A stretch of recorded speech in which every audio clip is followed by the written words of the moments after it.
കിച്ചു രേണുസുതി ഇറക്കിയ ഒരു വീഡിയോ ഫാദർ അത് കണ്ടിട്ടുണ്ടായിരുന്നു. രാഹുൽ ദാസ് ഞാൻ കിച്ചു എന്ന് വിളിക്കാൻ ആഗ്രഹിക്കുന്നില്ല. വീഡിയോ ഇടാൻ ആർക്കാ പറ്റാത്തത്? പല കാര്യങ്ങൾ അവർക്ക് പുറത്ത് പറയാൻ പറ്റത്തില്ലെന്നാ പറഞ്ഞു. അതൊക്കെ പറയുവാണെങ്കിൽ രാഹുൽ ദാസ് ചിലപ്പോൾ ഇച്ചിരി ബുദ്ധിമുട്ടുണ്ടായിട്ടില്ല. ഞങ്ങളൊക്കെ അങ്ങ് ഇറങ്ങും. രാഹുൽ ദാസിന്റെ വിവരങ്ങളെല്ലാം ഈ നാട്ടുകാർക്കെല്ലാം അറിയാവുന്ന. ഞാൻ ഈ നാട്ടിൽ ജീവിക്കുന്ന ആളാണ്. എന്നോട് നിരവധി പോലീസുകാർ എന്നെ വിളിച്ച പല കാര്യങ്ങൾ എൻക്വയറി ചെയ്തു. രാഹുൽ ദാസ് കൂടുതലൊന്നും നല്ലതാകാൻ ശ്രമിക്കണ്ട. ആരും നല്ലതാണെന്ന് ശ്രദ്ധിക്കേണ്ട. ഇത് നിങ്ങൾ കൊടുക്കണം, മാറ്റുകയും ചെയ്യണ്ട.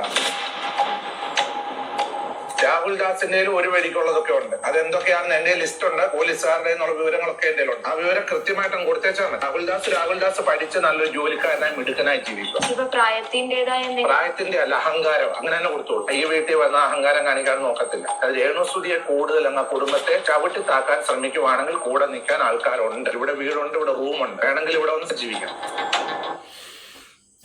എല്ലാവരും എന്നോട് ചോദിക്കുന്നുണ്ട് ഡാനി എന്താ മലക്കം പറഞ്ഞതെന്നും പറഞ്ഞിട്ടുള്ള രീതിയിലാണ്. അപ്പോൾ ആദ്യം നിങ്ങൾ ചോദിക്കേണ്ട ചോദ്യം ആരോടാ? ഈ വ്യക്തിയോടാണ് ചോദിക്കേണ്ടത്. പിന്നെ ഈ വ്യക്തി പറയുന്ന കുറേ കാര്യങ്ങൾ ഇനി കുറേയൊക്കെ എന്താ പറയുക, ഞാൻ നേരത്തെ ഒരു വീഡിയോ ഇദ്ദേഹത്തിനെതിരെ ഞാൻ ചെയ്തത്, ഒന്നല്ല 2 വീഡിയോ ഞാൻ ചെയ്തിട്ടുണ്ടായിരുന്നു. 2 വീഡിയോ ചെയ്തിട്ടുണ്ടായിരുന്നു. കാരണം എന്ന് പറഞ്ഞാൽ പല ആൾക്കാരുടെ അടുത്തും വോയിസ് ഇദ്ദേഹത്തിൻ്റെ പോകുന്നുണ്ടായിരുന്നു. ഒരു വോയിസ് ഞാൻ നിങ്ങൾക്ക് വേണമെങ്കിൽ വെച്ച് തരാം, എന്നിട്ട് നമുക്ക് കാര്യത്തിലോട്ട് കിടക്കാം. ഓക്കെ, നിങ്ങളുടെ മറുപടി എനിക്ക് അത്യാവശ്യമാണ്. വീഡിയോ സ്കിപ്പ് ചെയ്യരുത്, ഇത് കാണുക.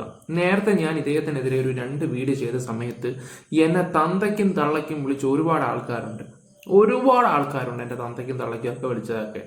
അദ്ദേഹം ഒരു അച്ഛനാണ്, അദ്ദേഹത്തിനെ ബഹുമാനിക്കാൻ പഠിക്കണം നായ എന്ന് വരെ പറഞ്ഞ ആൾക്കാരുണ്ട്. ഇപ്പം എന്താ പറയുക, എനിക്ക് തോന്നുന്നു ഒരു 3-4 മാസമായെന്ന് തോന്നുന്നു ആ ഒരു സംഭവം നടന്നിട്ട്. ആർക്കെങ്കിലും അത് ഓർമ്മയുണ്ടോ? ആർക്കെങ്കിലും അതിനെക്കുറിച്ച് വല്ല എന്തെങ്കിലും ഒരു ഓർമ്മയുണ്ടെങ്കിൽ ഒന്ന് കമന്റ് ഇടാവോ? ഒരു കൊതി കൊണ്ട് ഞാൻ പറയുക. ഈ അച്ഛൻ വന്നിട്ട് പറയുന്ന കാര്യങ്ങളൊക്കെ ശരിയാണെന്ന് നിങ്ങൾക്ക് തോന്നുന്നുണ്ടോ? നിങ്ങൾ അച്ഛനോടൊപ്പമാണോ അതോ കിച്ചനോടൊപ്പമാണോ?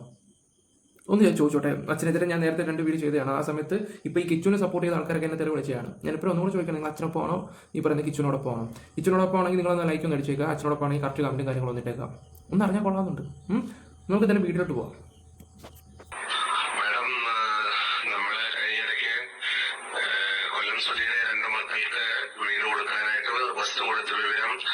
സമൂഹത്തിൽ എല്ലാവർക്കും അറിയാവുന്ന ഒരു കാര്യമായിരുന്നല്ലോ. അതിനുശേഷം ഉണ്ടായ സൈബർ ബുള്ളിങ്ങും മറ്റു പ്രശ്നങ്ങളും എന്നെയും എന്റെ കുടുംബത്തെയും എന്റെ മിഷണറി ശുശ്രൂഷകൾക്കും വരുത്തി വെച്ചതായിട്ടുള്ള പ്രയാസങ്ങള്, സമൂഹത്തിൽ ഞാൻ അനുഭവിച്ച വേദനകള് എനിക്ക് പറഞ്ഞറിയിക്കാവുന്നതിനപ്പുറമായിരുന്നു.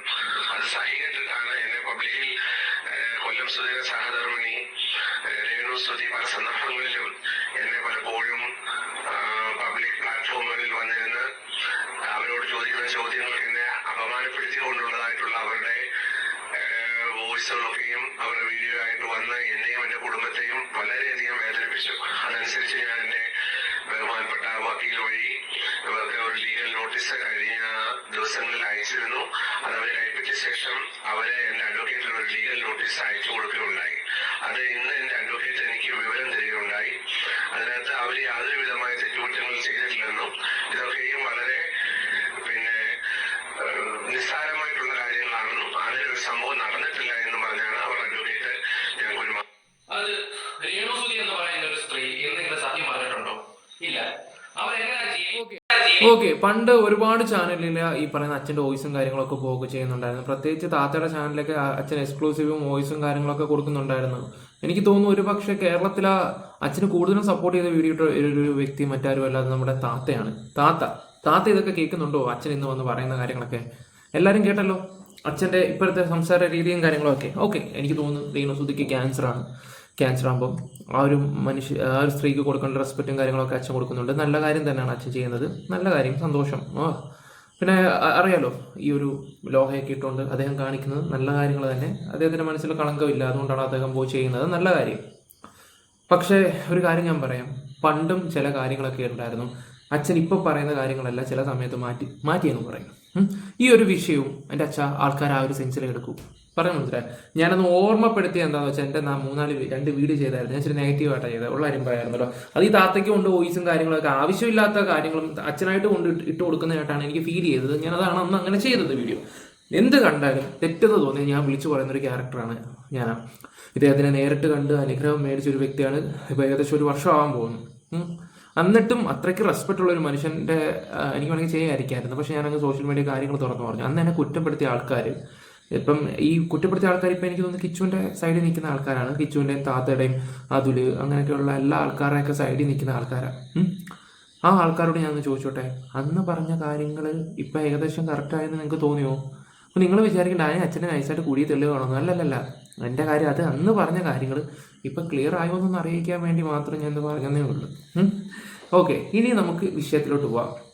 പിന്നെ പുള്ളിക്കാരൻ പറയുന്നു, കിച്ചുവിൻ്റെ കാര്യങ്ങൾ പറയുന്നുണ്ട്, പിന്നെ അതുപോലെ തന്നെ രേണുവിന് വേണ്ടി പ്രാർത്ഥിക്കാൻ പറയുന്നുണ്ട്. അത് നല്ല കാര്യങ്ങളൊക്കെ തന്നെ. മാനസാന്തരം എല്ലാവർക്കും നല്ല, ഞാനും ഇച്ചിരി മാനസാന്തരമൊക്കെ പെട്ട് നിൽക്കുന്ന ഒരാളാണ്. കാരണം ചില കാര്യങ്ങളിലൊക്കെ ഇവരുടെ ഭാഗത്ത് നിന്ന് ശരി തോന്നിയിട്ടുണ്ടായിരുന്നു. അപ്പോൾ പിന്നെ ആ ഒരു സൈഡല്ലേ നമുക്ക് നിൽക്കാൻ പറ്റൂ. ആ ഒരു സൈഡ് നിൽക്കാനുള്ള കാര്യം എന്ന് വെച്ചാൽ അത് അത്രമാത്രം പ്രശ്നങ്ങളും കാര്യങ്ങളൊക്കെ ഉണ്ട്. അത് എന്താ പറയണ്ടത്, ഒരു ഗൗരവമായിട്ടുള്ളൊരു വിഷയമാണ്. അത് പറഞ്ഞാൽ നിങ്ങൾക്ക് ആർക്കും മനസ്സിലാവത്തില്ല. അത് അത്രയ്ക്ക് ഗൗരവമായിട്ടുള്ളൊരു വിഷയമാണ്. മാത്രമാണ് ഞാൻ ആ ഒരു കാര്യത്തിനും പിന്നെ സ്വർണ്ണക്കടത്ത് വിഷയത്തിലും ഈ പെണ്ണുങ്ങളെ കയറ്റിയ വിഷയത്തിലും മാത്രമേ രേണു സുധിയുടെ കൂടെ എനിക്കത്തുള്ളൂ. ബാക്കി എല്ലാ കാര്യത്തിലും അവർ കാണിച്ചതിൽ തെറ്റുണ്ട്, ഞാൻ അതവിടെ ഉറച്ചു നിൽക്കുന്നുണ്ട്. പക്ഷേ ഈ 3 കാര്യത്തിന് ഞാൻ അവരുടെ കൂടെ നിന്നേ പറ്റൂ. അതാണ് അത് ചെയ്തില്ലെങ്കിൽ പിന്നെ ഞാൻ ആണെന്ന് പറഞ്ഞിട്ട് കാര്യമില്ല. ഓക്കെ, എന്തായാലും നമുക്ക് അച്ഛൻ പറയുന്ന കുറച്ച് കാര്യങ്ങളൊക്കെ നമുക്കൊന്ന് കേട്ടിട്ട് വരാം. ഓക്കെ, അപ്പോൾ നിങ്ങൾ പറ, നിങ്ങൾ ആരുടെ സൈഡാണ് നിൽക്കുന്നത്? കിച്ചുവിൻ്റെ സൈഡാണോ അച്ഛൻ്റെ സൈഡാണോ? കിച്ചുവിൻ്റെ സൈഡിൽ നിൽക്കുന്നവർ ലൈക്ക് അടി, അച്ഛൻ്റെ സൈഡിൽ നിൽക്കുന്നവർ കമന്റ് ഇട്. നോക്കി ജീവിക്കുന്നതായിരിക്കും ബെറ്റർ. അവന്റെ കാര്യം നോക്കി ജീവിക്കട്ടെ. ആ സഹോദരി അവരുടെ കാര്യം നോക്കി ജീവിക്കുന്നുണ്ടല്ലോ. ഇവിടെ അവർക്കൊരു വീട് സ്ഥലവും എല്ലാരും കൂടെ ചേർന്ന് കൊടുത്തിട്ടുണ്ട്. അതൊക്കെ ഈ നാട്ടുകാർക്ക് അറിയാവുന്ന കാര്യം തന്നെയാണ്. വീഡിയോ ഇടാൻ ആർക്കാ പറ്റാത്തത്? ഈ രാഹുൽ ദാസിന്റെ വിവരങ്ങളെല്ലാം ഈ നാട്ടുകാർക്കെല്ലാം അറിയാവുന്ന. ഞാൻ ഈ നാട്ടിൽ ജീവിക്കുന്ന ആളാണ്. ഞാൻ വിദേശത്തു നിന്ന് ഇവിടെ ജീവിക്കുന്ന ആളാണ്. എന്നോട് നിരവധി പോലീസുകാർ എന്നെ വിളിച്ച് പല കാര്യങ്ങൾ എൻക്വയറി ചെയ്തു. ആ സമയത്തൊക്കെ രാഹുൽ ദാസിനെ പറ്റി ഞാൻ നല്ല അഭിപ്രായമാണല്ലോ, ഒന്നും അറിയാതെ. ഇപ്പോഴാണല്ലോ വിവരങ്ങൾ ഞാൻ അറിഞ്ഞുകൊണ്ടിരിക്കുന്നത്. രാഹുൽ ദാസ് കൂടുതലൊന്നും നല്ലതാകാൻ ശ്രമിക്കണ്ട. നമുക്കറിയാൻ കാര്യം, ആരും നല്ലതാണെന്ന് ശ്രദ്ധിക്കണ്ട. എല്ലാവരും ഒരു വെടിക്കുള്ളത് കയ്യിലുള്ളവരാണ്. രാഹുൽ ദാസ് ഇത് നിങ്ങൾ കൊടുക്കണം, മാറ്റമൊന്നും ചെയ്യണ്ട. രാഹുൽ ദാസിന്റെ ഒരു വെടിക്കുള്ളതൊക്കെ ഉണ്ട്. അതെന്തൊക്കെയാണെന്ന് എന്റെ ലിസ്റ്റ് ഉണ്ട്. പോലീസുകാരുടെ എന്നുള്ള വിവരങ്ങളൊക്കെ എന്റെ ഉണ്ട്. ഞാനിവിടെ ജീവിക്കുന്ന ആളാണ്. പിന്നെ രാഹുൽ ദാസ്, കിച്ചുവിന്റെ കാര്യത്തിൽ പോലീസ് സ്റ്റേഷനിൽ കുറച്ച് വിഷയങ്ങളും കാര്യങ്ങളും ഉണ്ടായിരുന്നു. കുറേ കേസ് കെട്ടുകളും കാര്യങ്ങളുണ്ട്. പല കേസ് കെട്ടിൽ നിന്നും ഊരിക്കൊണ്ട് വന്നത് ആരാണ്, എല്ലാ കാര്യങ്ങളും എനിക്കറിയാം. പിന്നെ ഈ അടുത്ത സമയത്ത് അവൻ ഒരു വീഡിയോ പറഞ്ഞിട്ടുണ്ടായിരുന്നു, എനിക്ക് കുറച്ച് തെറ്റുകൾ പറ്റിയിട്ടുണ്ട്, എനിക്ക് ഇനി നല്ലൊരു മനുഷ്യനാവണം എന്നുള്ള രീതിയിൽ അവൻ പറഞ്ഞിട്ടുണ്ട്.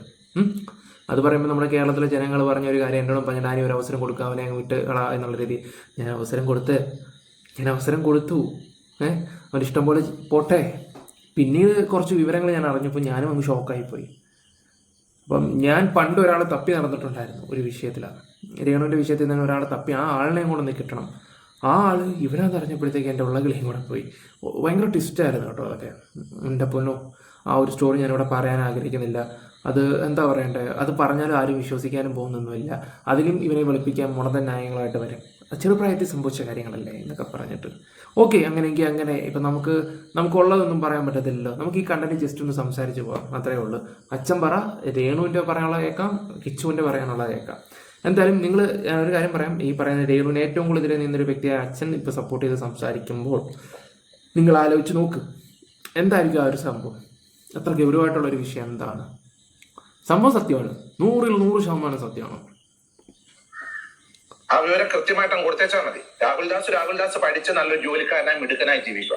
അത് രേണു സുധിയെ കൂടുതൽ അങ്ങ് കുടുംബത്തെ ചവിട്ടി താക്കാൻ ശ്രമിക്കുവാണെങ്കിൽ കൂടെ നിൽക്കാൻ ആൾക്കാരുണ്ട്. ഞാൻ മാത്രമല്ല, ഒരുപാട് പേര് രേണു സുധിയുടെ കുടുംബത്തെ സപ്പോർട്ട് ചെയ്യാനായിട്ടുണ്ട്. കൊല്ലത്ത് അവിടെ ജീവിക്കുക, സന്തോഷമായിട്ട് ജീവിക്കില്ല. ഇവിടെ വീടുണ്ട്, ഇവിടെ റൂമുണ്ട്. വേണമെങ്കിൽ ഇവിടെ ഒന്ന് സമാധാനത്തോടെ അന്തസ്സായിട്ട് അഭിമാനത്തോടെ ജീവിക്കാം. ആ പെൺകുട്ടി എന്നോട് ഒരാൾ വിളിച്ച് പറഞ്ഞത് പല കാര്യങ്ങളും അവർക്ക് പുറത്ത് പറയാൻ പറ്റത്തില്ലെന്നാ പറഞ്ഞു. അതൊക്കെ പറയുവാണെങ്കിൽ രാഹുൽ ദാസ് ചിലപ്പോൾ ഇച്ചിരി ബുദ്ധിമുട്ടുണ്ടായിട്ട് വരും. ഞങ്ങളൊക്കെ അങ്ങ് ഇറങ്ങും. എങ്ങോട്ടിറങ്ങും? നിയമപരമായിട്ട്, ലീഗലി നീങ്ങും. ആ ഒരു വിഷയം ലീഗലി നീർന്നാൽ ഇവിടെ വന്ന് നിൽക്കുന്ന ഒരു വിഷയമല്ല, ഒന്നാമത്തെ കാര്യം. അതിപ്പോൾ അത്യാവശ്യം അവിടെയുള്ള കുറച്ച് ആൾക്കാർക്ക് ഇത് അറിഞ്ഞിട്ടുണ്ടെന്നാണ് എനിക്ക് അറിയാൻ കഴിഞ്ഞിട്ടുള്ള ഒരു വിവരം. എന്താണെന്ന് വെച്ചാൽ, അപ്പം നിങ്ങളൊന്ന് ആലോചിച്ച് നോക്കേണ്ട ഒരു കാര്യം എന്ന് വെച്ചാൽ, അത്യാവശ്യം നോബൽ ഫിലിപ്പ്, അതായത് നമ്മുടെ അച്ഛനാണെങ്കിലും ഈ പറയുന്ന കൂട്ട് അതിനുള്ള ഹോൾഡും കാര്യങ്ങളും ഉണ്ട്. ഈ ചില കേസ് കെട്ടുകൾ കുത്തിപ്പൊക്കാന്ന് പറയത്തില്ലേ, അതുപോലെ തന്നെ ചില കാര്യങ്ങൾ സംഭവിച്ചിട്ടുണ്ടെങ്കിൽ അതിന് പിന്നാണെങ്കിലും കേസ് എടുക്കാനൊക്കെ പറ്റുകയൊക്കെ ചെയ്യും. പുള്ളി ഇറങ്ങി തിരിച്ചുള്ള കാര്യം ഒന്ന് ആലോചിച്ചേ. ഇവിടെ ഞാൻ ആലോചിച്ചൊരു കാര്യം എന്ന് പറഞ്ഞാൽ, അച്ഛനെക്കുറിച്ച് വർണ്ണിച്ച് നമ്മുടെ താത്തയുടെ കാര്യം ഓർക്കുമ്പോഴാണ് സത്യം പറഞ്ഞ് എനിക്ക് ചിരി വരുന്നത്. താത്തയ്ക്ക് ഇനി വല്ല മാറ്റി പറയാൻ പറ്റുമോ? പിന്നെ അത് ഇനിയിപ്പോൾ അച്ഛനെതിരെ വല്ല സംസാരിച്ച് കഴിഞ്ഞാൽ താത്തയും പെടുന്ന പോലെ കുറച്ച് കാര്യങ്ങളുണ്ട്. അത് അതിനേക്കാളും വലിയ ടിസ്റ്റും കാര്യങ്ങളൊക്കെയാണ്. അതൊക്കെ പുറത്ത് വന്നു കഴിഞ്ഞാൽ എല്ലാം നാറും. അങ്ങനെ കുറേ വിഷയങ്ങൾ കുറേ ഇപ്പോൾ ഉണ്ട്. മൊത്തത്തിൽ ഒരു വല്ലാത്തൊരു സ്റ്റോറിയാണിത്. എൻ്റെ ജീവിതത്തിൽ ഒരു കണ്ടന്റ് ഇത്രയും രീതിയിൽ, ഇത് ഒരു യൂണിവേഴ്സിൽ പോലെ ഇല്ല LCU പോലെ, ലോകേഷിൻ്റെ ഇല്ല കൈദി, വിക്രം, ലിയോ എല്ലാം കൂടെ കണക്ട് ചെയ്തിട്ടുള്ള ഒരു ഇതുപോലാണ് ഈ പറയുന്ന നമ്മുടെ രേണുസുതിയുടെ. അത് പറയുമ്പോൾ പല ഇടത്തും നമ്മൾ പോകേണ്ടി വരും, പല കഥകളുമായിട്ട്. അവന് 22-23 വയസ്സില്ലേ, സ്വന്തം കാര്യം നോക്കി സന്തോഷമായി ജീവിക്കട്ടെ, അത്രേ എനിക്ക് അതിനെപ്പറ്റി പറയാനുള്ളൂ. പ്രായത്തിന്റെ അല്ല, അഹങ്കാരം അങ്ങനെ തന്നെ കൊടുത്തോളൂ. അഹങ്കാരമായത് ഈ വീട്ടിൽ വന്ന അഹങ്കാരം കാണിക്കാൻ നോക്കത്തില്ല. കാരണം ഇവിടെ പല നാട്ടുകാരും അത് നാട്ടിലുള്ള ആൾക്കാർ അതിനെപ്പറ്റി ഇപ്പൊ ചർച്ച ചെയ്തോണ്ട് വിവരങ്ങളൊക്കെ ഉണ്ട് നമ്മുടെ കയ്യിൽ. ഞാനിപ്പോഴാണ് ഇതിനെപ്പറ്റിയൊക്കെ അറിയുന്നത്. ഈ പുള്ളിക്കാരൻ ഇങ്ങനെ പല കാര്യങ്ങളിൽ കേസിൽ പെട്ടെന്നൊക്കെ ഉള്ളവരെ ഞാൻ പോലീസുകാർ പറഞ്ഞായിരുന്നു. പക്ഷെ ഇപ്പം ഞാൻ പല കാര്യങ്ങൾ അറിയുന്നുണ്ട്. ഇവിടെ എന്റെ ഈ പുരയിടത്തിനകത്ത് അതൊന്നും നടക്കത്തില്ല, ഇവിടെ നടക്കത്തില്ല. ഒന്നും ശരിയായ പ്രവണതയല്ല. എന്നെ ഇപ്പൊ ഈ വിഷയത്തിൽ എയറിൽ കയറ്റി വിട്ടാലും എനിക്ക് കുഴപ്പമില്ല. എൻ്റെ പൊന്നച്ഛ, ആ കാര്യത്തിൽ എന്താ പറയണ്ടേ, അച്ഛൻ ഉറപ്പായിട്ട് കയറിയിരിക്കും. അച്ഛൻ ഇപ്പം നല്ല രീതിയിൽ ഏറി കയറാൻ സമയമായിട്ടുണ്ട്. ഞാൻ ഉള്ള കാര്യം തുറന്നു പറയാമല്ലോ അച്ഛ. അച്ഛൻ കയറി കഴിഞ്ഞു. ഇന്ന് മുതൽ അച്ഛനെതിരെയായിരിക്കും കേരളത്തിൽ നിന്ന് ആൾക്കാർ സംസാരിക്കാൻ പോകുന്നത്. അത് വളച്ചൊടിച്ച് തിരിച്ചൊരു വിലക്കാക്കും. സത്യം പറയാലോ, അങ്ങനെ വരത്തുള്ളൂ. സത്യം പറഞ്ഞാൽ അവിടെ ആരും വിശ്വസിക്കില്ല. പിന്നെ ഞാൻ തുടക്കം ഈ ഒരു അച്ഛൻ്റെ ഈ ഒരു വീഡിയോ ഒക്കെ വെച്ച് തന്നത് വേറെ ഒന്നും കൊണ്ടൊന്നല്ല. അന്ന് ഞാൻ പറഞ്ഞ ചില കാര്യങ്ങൾ ആൾക്കാർക്കൊന്ന് ബോധ്യപ്പെടുത്താൻ വേണ്ടി മാത്രമാണ്. എനിക്കൊന്ന് ജസ്റ്റ് ഒന്ന് പറയണമെന്ന് തോന്നി, അതുകൊണ്ട് മാത്രം പറഞ്ഞതേ ഉള്ളൂ. നിങ്ങൾ ബാക്കി പറ, കേൾക്കട്ടെ എന്തൊക്കെ കഥകളാണ്. പറയുമ്പോ എനിക്ക് അതിൻ്റെതായിട്ടുള്ള ബുദ്ധിമുട്ടുണ്ടെന്ന് വിചാരിച്ചു. അങ്ങനെ ഒരു കുടുംബത്തെ ബുദ്ധിമുട്ടിക്കാൻ ഞാൻ സമ്മതിക്കത്തില്ല. അങ്ങനെ പുള്ളിക്കാരനെ സപ്പോർട്ട് ചെയ്തുകൊണ്ട് കാര്യങ്ങൾ ചെയ്യുക, ഇവരെ ചവിട്ടി താഴോട്ട് കൊണ്ട്, അതൊക്കെ എന്തിന്റെ നീതിയാണ്? അതൊന്നും നീതിയാണെന്ന് എനിക്ക് തോന്നുന്നില്ല. അദ്ദേഹത്തിന് ഇവിടെ ജീവിക്കണമെങ്കിൽ സന്തോഷമായിട്ട് ഒന്ന് ജീവിക്കുക. അദ്ദേഹത്തിന്റെ വീട് അവിടെ ഉണ്ട്, ആരും പൊളിച്ചു കളഞ്ഞിട്ടില്ല.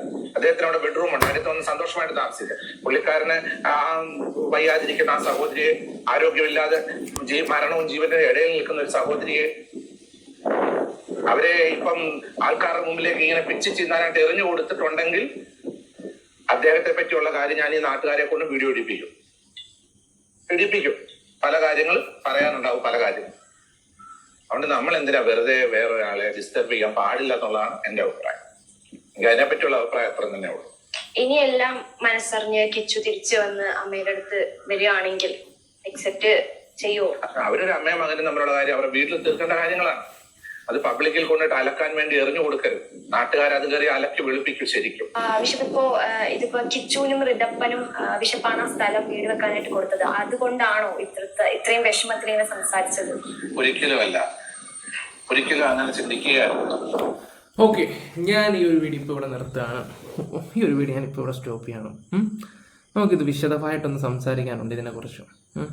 ഇപ്പം അച്ഛൻ ഇപ്പോൾ വന്ന് സംസാരിക്കുന്ന ഈ കാര്യങ്ങളൊക്കെ നിങ്ങൾ യോജിക്കുന്നുണ്ടോ? എനിക്കൊന്ന് അറിയാൻ വയ്യാത്തതുകൊണ്ട് ഞാൻ നിങ്ങളോട് ചോദിക്കുക, നിങ്ങളൊക്കെ യോജിക്കുന്നുണ്ടോ?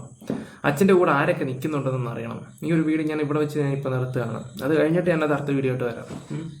അതായിരിക്കും നല്ലത്. ഇവിടെ അച്ഛനാണോ ഡബിൾ സ്റ്റാൻഡ്, കിച്ചുവിനാണോ, രേണുവിനാണോ, ആർക്കൊക്കെയാണ് ഇവിടെ ഡബിൾ സ്റ്റാൻഡ്? എനിക്കൊന്ന് അറിഞ്ഞാൽ കൊള്ളാമെന്നുണ്ട്. ഇവിടെ ജനങ്ങളുടെയാണ് ഇവിടുത്തെ കോടതി, ഇവിടുത്തെ കമൻറ്റ് ബോക്സ് എന്ന് എനിക്കൊന്ന് അറിഞ്ഞാൽ കൊള്ളാമെന്നുണ്ട്. നിങ്ങൾ ആരുടെ കൂടെ ആണെന്നൊക്കെ ഒന്ന് അറിഞ്ഞാൽ എനിക്ക് ഭയങ്കര സന്തോഷമായിരിക്കും.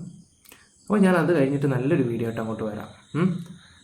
എന്നെ ആൾക്കാരുടെ പൾസോ കാര്യങ്ങളോ ഒന്നും അറിയാൻ വേണ്ടിയൊന്നുമല്ല എനിക്ക്.